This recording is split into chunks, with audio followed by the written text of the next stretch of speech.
मार्गदर्शन करें। आदरणीय प्रधानमंत्री जी। नमस्ते जी। देश में चल रहा स्ट्रक्चरल रिफॉर्म्स का सिलसिला आज एक नए पड़ाव पर पहुंचा है। Transparent taxation, honouring the honest, 21वीं सदी के टैक्स सिस्टम की इस नई व्यवस्था का आज लोकार्पण किया गया है। इस प्लेटफॉर्म में फेसलेस असेसमेंट, फेसलेस अपील और टैक्स पेयर्स चार्टर जैसे बड़े रिफॉर्म्स हैं।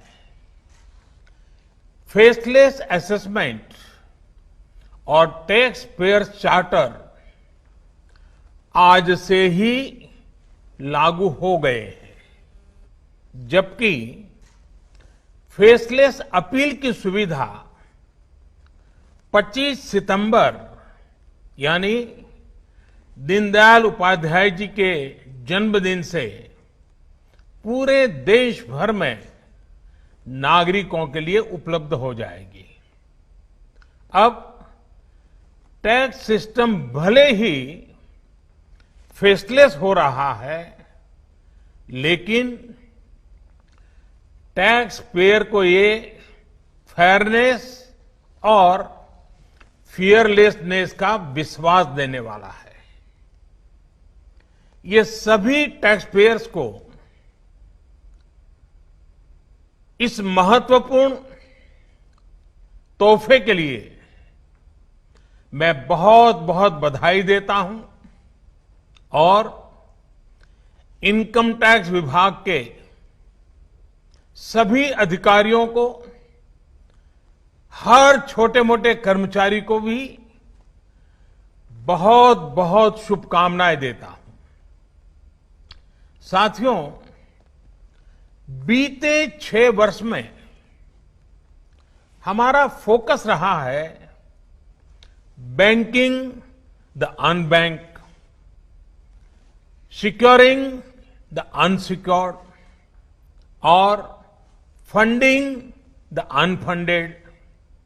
आज एक तरह से एक नई यात्रा शुरू हो रही है।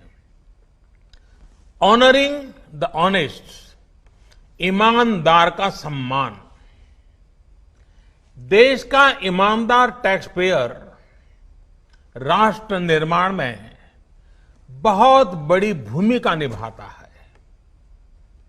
जब देश के ईमानदार टैक्स पेयर का जीवन आसान बनता है, वो आगे बढ़ता है, तो देश का भी विकास होता है, देश भी आगे बढ़ता है। साथियों, आज से शुरू हो रही नई व्यवस्थाएं, नई सुविधाएं मिनिमम गवर्नमेंट, मैक्सिमम गवर्नेंस, इसके प्रति हमारी प्रतिबद्धता को और मजबूत करती है। ये देशवासियों के जीवन से सरकार को, सरकार के दखल को कम करने की दिशा में भी एक बड़ा कदम है। साथियों, आज हर नियम कानून को, हर पॉलिसी को प्रोसेस और पावर सेंट्रिक अप्रोच से बाहर निकालकर उसको पीपल सेंट्रिक और पब्लिक फ्रेंडली बनाने पर बल दिया जा रहा है। ये नए भारत के नए गवर्नेंस मॉडल का प्रयोग है और इसके सुखद परिणाम भी देश को मिल रहे हैं। आज हर किसी को ये एहसास हुआ है कि शॉर्टकट्स ठीक नहीं है। और हमारे यहां तो रेलवे स्टेशन पे लिखा जाता है, shortcut will you cut you short. गलत तौर तरीके अपनाना सही नहीं है। वो दौर अब पीछे चला गया है। अब देश में माहौल इस ओर आगे बढ़ रहा है कि कर्तव्य भाव को सर्वोपरि रखते हुए सारे काम होने चाहिए। सवाल यह है कि ये बदलाव आखिर कैसे आ रहा है? क्या ये सिर्फ सख्ती से आया है? क्या ये सिर्फ सजा देने से आया है? जी नहीं, बिल्कुल नहीं। इसके अगर मोटे मोटे तौर पर मैं कहूं तो 4 बड़े कारण हैं। पहला, पॉलिसी ड्रिवन गवर्नेंस। जब पॉलिसी स्पष्ट होती है तो ग्रे एरियाज मिनिमम हो जाते हैं और इस कारण व्यापार में, बिजनेस में और सरकार के और निर्णयों में भी डिस्क्रिशन की गुंजाइश कम हो जाती है। दूसरा, सामान्य जन की ईमानदारी पर विश्वास। तीसरा, सरकारी सिस्टम में ह्यूमन इंटरफेस को सीमित करके टेक्नोलॉजी का बड़े स्तर पर उपयोग। आज सरकारी खरीद हो, सरकारी टेंडर हो या सरकारी सेवाओं की डिलीवरी, सब जगह टैग इंटरफेस सर्विस दे रहे हैं। और चौथा, हमारी जो सरकारी मशीनरी है, जो ब्यूरोक्रेसी है, उसमें एफिशिएंसी, इंटीग्रिटी और सेंसिटिविटी के गुणों को रिवॉर्ड किया जा रहा है, पुरस्कृत किया जा रहा है। साथियों, एक दौर था जब हमारे यहां रिफॉर्म्स की बहुत बातें होती थी। कभी मजबूरी में कुछ फैसले लिए जाते थे, कभी दबाव में कुछ फैसले हो जाते थे, तो उन्हें रिफॉर्म कह दिया जाता था। इस कारण इच्छित परिणाम नहीं मिलते थे। अब ये सोच और अप्रोच दोनों बदल गई है। हमारे लिए रिफॉर्म का मतलब है रिफॉर्म नीति आधारित हो, टुकड़ों में नहीं हो, होलिस्टिक हो और एक रिफॉर्म दूसरे रिफॉर्म का आधार बने, नए रिफॉर्म का मार्ग बनाए। और ऐसा भी नहीं है कि एक बार रिफॉर्म करके रुक गए। ये निरंतर सतत चलने वाली प्रक्रिया है। बीते कुछ वर्षों में देश में 1,500 से ज्यादा कानूनों को समाप्त किया गया है। ईज ऑफ डूइंग बिजनेस की रैंकिंग में भारत आज से कुछ साल पहले 134वें नंबर पर था। आज भारत की रैंकिंग 63 है। रैंकिंग में इतने बड़े बदलाव के पीछे अनेकों रिफॉर्म्स हैं, अनेकों नियमों कानूनों में बड़े परिवर्तन है। रिफॉर्म्स के प्रति भारत की इसी प्रतिबद्धता को देखकर विदेशी निवेशकों का विश्वास भी भारत पर लगातार बढ़ रहा है। कोरोना के इस संकट के समय भी भारत में रिकॉर्ड एफडीआई का आना इसी का उदाहरण है।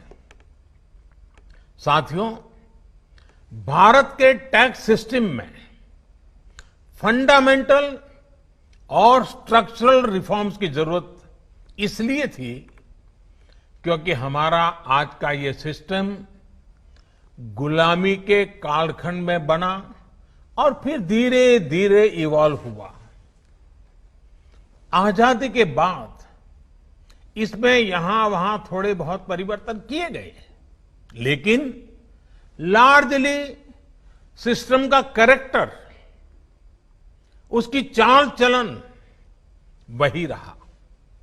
परिणाम यह हुआ कि जो टैक्स पेयर राष्ट्र निर्माण का एक मजबूत पिलर है, जो देश को गरीबी से बाहर निकालने के लिए योगदान दे रहा है, उसको कटघरे में खड़ा किया जाने लगा।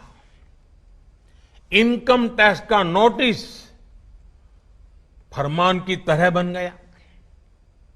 देश के साथ छल करने वाले कुछ मुट्ठी भर लोगों की पहचान के लिए बहुत से लोगों को अनावश्यक परेशानी से गुजरना पड़ा। कहां तो टैक्स देने वालों की संख्या में गर्व के साथ विस्तार होना चाहिए था, और कहां गठजोड़ की, साठगांठ की व्यवस्था बन गई। इस विसंगति के बीच ब्लैक और व्हाइट का उद्योग भी फलता फूलता गया। इस व्यवस्था ने ईमानदारी से व्यापार कारोबार करने वालों को, रोजगार देने वालों को और देश की युवा शक्ति की आकांक्षाओं को प्रोत्साहित करने के बजाय कुचलने का काम किया। साथियों, जहां कॉम्प्लेक्सिटी होती है, वहां कंप्लायंस भी मुश्किल होता है। कम से कम कानून हो, जो कानून हो वो बहुत स्पष्ट हो, तो टैक्स पेयर भी खुश रहता है और देश खुशहाल होता है। बीते कुछ समय से यही काम करने की दिशा में एक के बाद एक कदम उठाए जा रहे हैं। अब जैसे दर्जनों टैक्सेस की जगह जीएसटी आ गया, रिटर्न से लेकर रिफंड की व्यवस्था को पूरी तरह से ऑनलाइन किया गया। जो नया स्लैब सिस्टम आया है, उसमें बेवजह के कागजों और दस्तावेजों को जुटाने की मजबूरी से मुक्ति मिल गई है। यही नहीं, पहले 10 लाख रुपए से ऊपर के विवादों को लेकर सरकार हाई कोर्ट और सुप्रीम कोर्ट पहुंच जाती थी। अब हाई कोर्ट में 1 करोड़ रुपए तक के और सुप्रीम कोर्ट में 2 करोड़ रुपए तक के केस की सीमा तय की गई है। विवाद से विश्वास जैसी योजना से कोशिश ये है कि ज्यादातर मामले कोर्ट से बाहर ही सुलझ जाए। इसी का नतीजा है कि बहुत कम समय में ही करीब 3 लाख मामलों को सुलझाया जा चुका है। साथियों, प्रक्रियाओं की जटिलताओं के साथ साथ देश में टैक्स भी कम किया गया है। 5 लाख रुपए की आय पर अब टैक्स 0 है। बाकी स्लैब में भी टैक्स कम हुआ है। कॉरपोरेट टैक्स के मामले में हम दुनिया में सबसे कम टैक्स लेने वाले देशों में से एक हैं। साथियों, कोशिश ये है कि हमारी टैक्स प्रणाली सीमलेस हो, पेनलेस हो, फेसलेस हो। सीमलेस यानी टैक्स एडमिनिस्ट्रेशन हर टैक्स पेयर को उलझाने के बजाय समस्या को सुलझाने के लिए काम करे। पेनलेस यानी टेक्नोलॉजी से लेकर रूल्स तक सब कुछ सिंपल हो। फेसलेस यानी टैक्स पेयर कौन है और टैक्स ऑफिसर कौन है, इससे मतलब ही नहीं होना चाहिए। आज से लागू होने वाले ये रिफॉर्म्स इसी सोच को आगे बढ़ाने वाले हैं। साथियों, अभी तक तो होता यह है कि जिस शहर में हम रहते हैं उसी शहर का टैक्स डिपार्टमेंट हमारी टैक्स से जुड़ी सभी बातों को हैंडल करता है। स्क्रूटिनी हो, नोटिस हो, सर्वे हो या फिर जब्ती हो, इसमें उसी शहर के इनकम टैक्स डिपार्टमेंट की आयकर अधिकारी की मुख्य भूमिका रहती है। अब ये भूमिका एक प्रकार से खत्म हो गई है। अब इसको टेक्नोलॉजी की मदद से बदल दिया गया है। अब स्क्रूटिनी के मामलों को देश के किसी भी क्षेत्र में किसी भी अधिकारी के पास रैंडम तरीके से आवंटित किया जाएगा। अब जैसे मुंबई के किसी टैक्स पेयर का रिटर्न से जुड़ा कोई मामला सामने आता है, तब इसकी छानबीन का जिम्मा मुंबई के अधिकारी के पास नहीं जाएगा, बल्कि संभव है कि वो चेन्नई चला जाए, गुवाहाटी चला जाए, रायपुर चला जाए, अहमदाबाद चला जाए। वो फेसलेस टीम के पास जा सकता है और वहां से भी जो आदेश निकलेगा उसका रिव्यू किसी दूसरे शहर, कहीं जयपुर हो जाएगा, बेंगलुरु हो जाएगा, चेन्नई हो जाएगा, कोची हो जाएगा, वहां की टीम करेगी। अब फेसलेस टीम कौन सी होगी, इसमें कौन होगा, ये भी कंप्यूटर रैंडमली तय करेगा और ये प्रक्रिया भी बार बार उसमें बदलाव होता रहेगा। साथियों, इस सिस्टम से करदाता और इनकम टैक्स दफ्तर को जान पहचान बनाने का, प्रभाव और दबाव का मौका अब जीरो हो गया। सब अपने अपने दायित्व के हिसाब से काम करेंगे। डिपार्टमेंट को इससे लाभ ये होगा कि अनावश्यक मुकदमेबाजी बचेंगे उससे। दूसरा, ट्रांसफर पोस्टिंग में लगने वाली गैर जरूरी ऊर्जा से भी अब राहत मिलेगी। इसी तरह टैक्स से जुड़े मामलों की जांच के साथ साथ अपील भी अब फेसलेस होगी। साथियों, इस एक महत्वपूर्ण रिफॉर्म के साथ साथ आज भारत एक बहुत महत्वपूर्ण कदम उठा रहा है और वो है टैक्स पेयर चार्टर।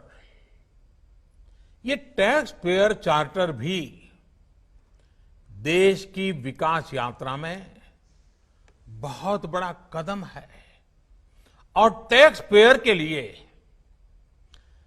अधिकार और कर्तव्य दोनों को संतुलित करने का और सरकार की जिम्मेवारी पक्की करने का ये बहुत अहम कदम है।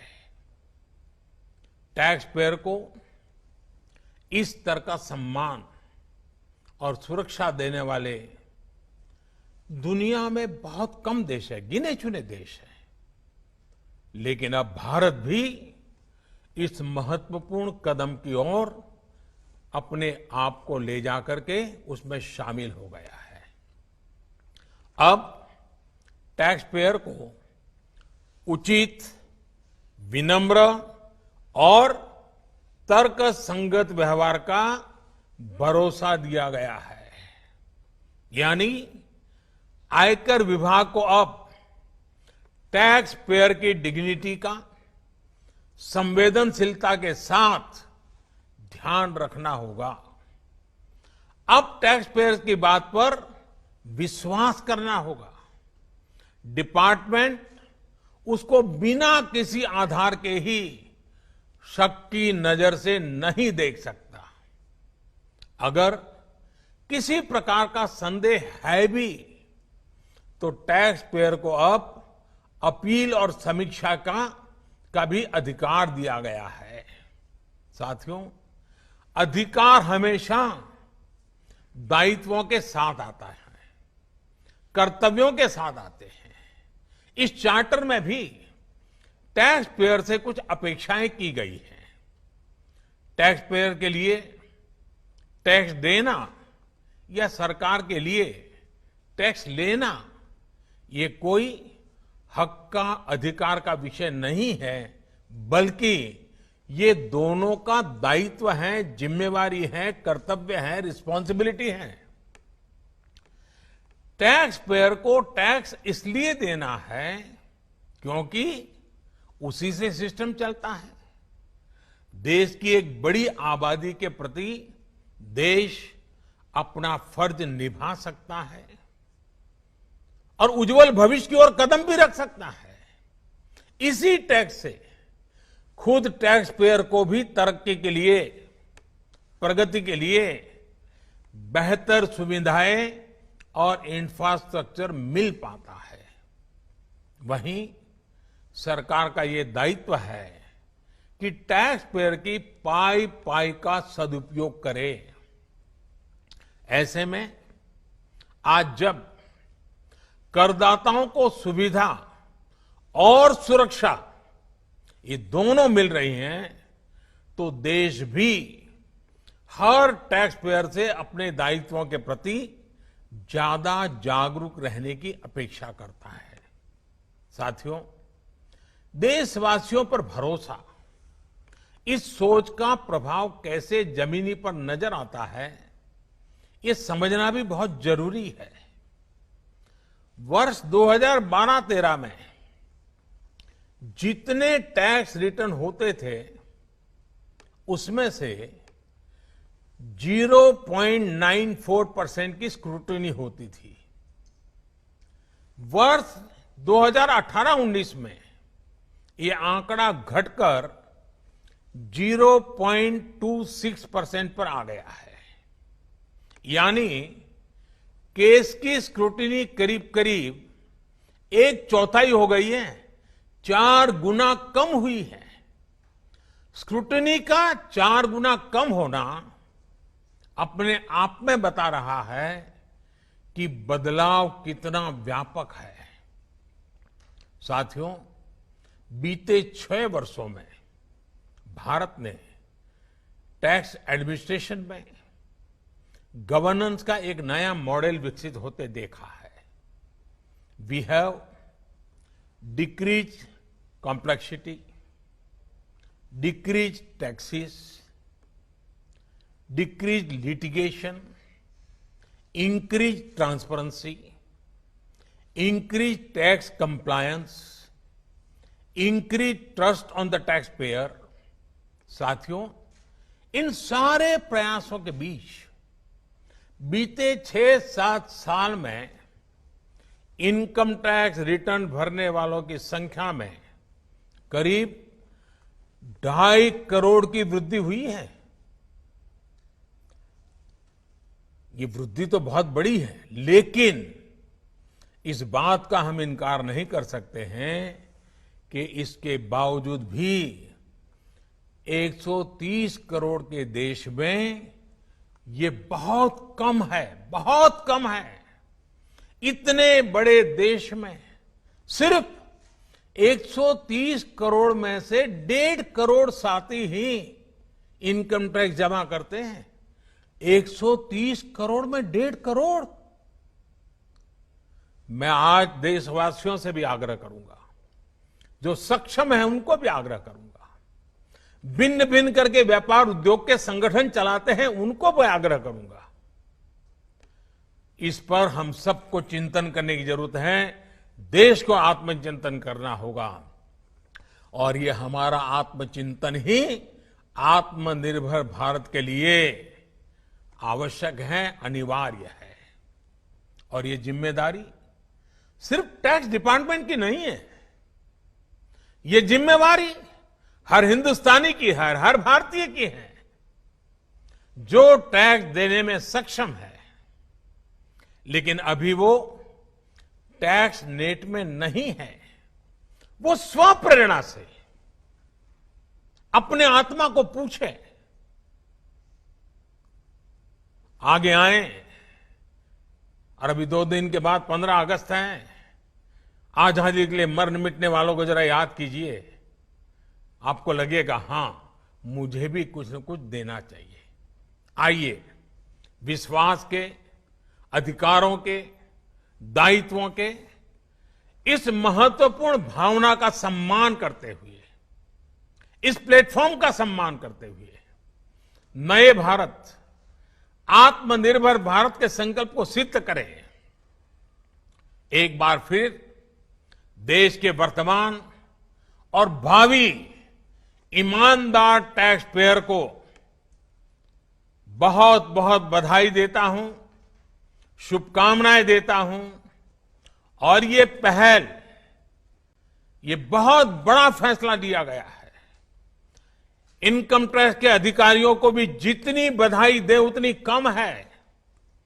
हर टैक्स पेयर ने इनकम टैक्स अधिकारियों को भी बधाई देनी चाहिए, क्योंकि एक प्रकार से उन्होंने अपने आप पर बंधन डाले हैं, अपने खुद की ताकत को, अपने अधिकारों को उन्होंने खुद ने काटा है। अगर इनकम टैक्स डिपार्टमेंट के अधिकारी इस प्रकार से आगे आते हैं तो किसको गर्व नहीं होगा? हर देशवासी को गर्व होना चाहिए। और पहले के जमाने में शायद टैक्स के कारण कुछ समस्याएं होगी, लोगों ने टैक्स देने के रास्ते पर जाना पसंद नहीं किया होगा। अब जो रास्ता बना है वो टैक्स देने की तरफ जाने का आकर्षक रास्ता बना है। और इसलिए आइए भव्य भारत के निर्माण के लिए इस व्यवस्था का लाभ भी उठाएं और इस व्यवस्था को जोड़ने के लिए आगे भी आए। मैं फिर एक बार आप सबका बहुत बहुत धन्यवाद करता हूं, अनेक अनेक शुभकामनाएं देता हूं। निर्मला जी और उनकी पूरी टीम को भी मैं बहुत धन्यवाद करता हूं कि एक के बाद एक देश के उज्जवल भविष्य के लिए लंबे अरसे तक प्रभाव पैदा करने वाले अनेक सकारात्मक निर्णयों का नेतृत्व कर रहे हैं। मैं फिर एक बार सबको बधाई देता हूं, सबका धन्यवाद करता हूं।